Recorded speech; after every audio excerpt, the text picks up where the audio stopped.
My name is Steve Curran, Marina Del Rey Yacht Sales, and we're on my 36-foot NELSON MAREK varnished mahogany racing sailboat. We call it TINDERBOX.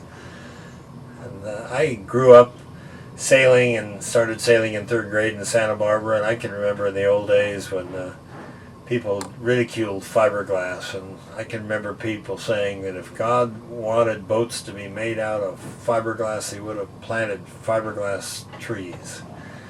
And boy, things have been a lot different the many years since then, and we are to the point now that a lot of people don't trust wood boats.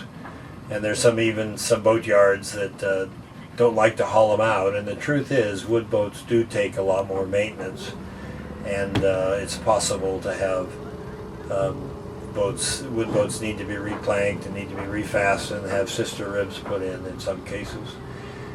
This is a plywood cold molded boat. It's not plywood, but it's a cold molded boat, it's made over a male frame with multiple layers of wood where it really retains its shape.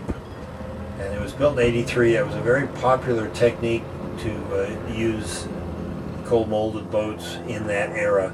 This is before a lot of the more exotic materials such as carbon fiber were used in the production process. And it made for a really strong, natural looking boat. We found TINDERBOX on Craigslist. I think we bought it probably January or February. It's a boat that was kind of almost abandoned in the slip in San Diego, Long Beach, even though it was really a well-known boat. And the sister ship actually won the World's Championship, the one-ton World's Championships in the 80s. It was a very respected boat that had just kind of found hard times. And my son was really clever at finding it. We got it at a good price and brought it up here and revarnished it and started racing it on Wednesday nights, and really had just finished up the 22-week Sunset Series put on by California Yacht Club, and did reasonably well. We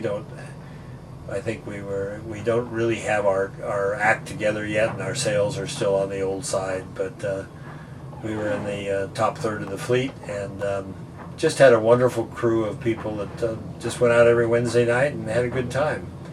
And that's one of the beauties of sailing in a racing situation is the teamwork that it develops. And we had 7-8 people on the boat every Wednesday night, and all had different skill levels and all sexes and all ages, and would get together afterwards and have a little wine and break a little bread and just enjoyed a fellowship that's always been special.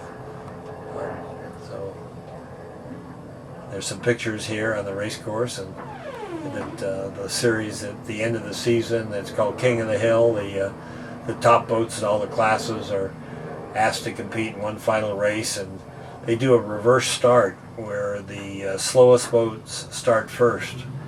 So all sailboat racing is based on handicaps. Not all, but most sailboat racing, and those in Marina Del Rey especially, is handicap racing, where there's time allowances for your boat, and you're racing against boats with similar speed characteristics as your boat, but you have a slightly different rating. So you have to beat another boat by a certain number of seconds in order to really beat them.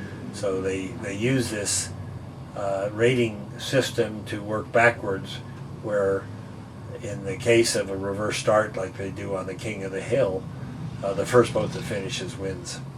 So you're racing against all different sizes boats. The top boat was called Margaritaville. It was, I think, about 53 feet, and the smallest boat was a J24 that was 24 feet. And I think the difference between the first and last boats at the starting was probably 15 minutes, a huge difference. Anyway, it's a wonderful grand finale. It was named King of the Hill because a wonderful member of Cali Yacht Club, whose last name was Hill, that ran the series for many years, passed on, and this is kind of an event that's named in her honor. Joan Hill was her name. Wonderful woman.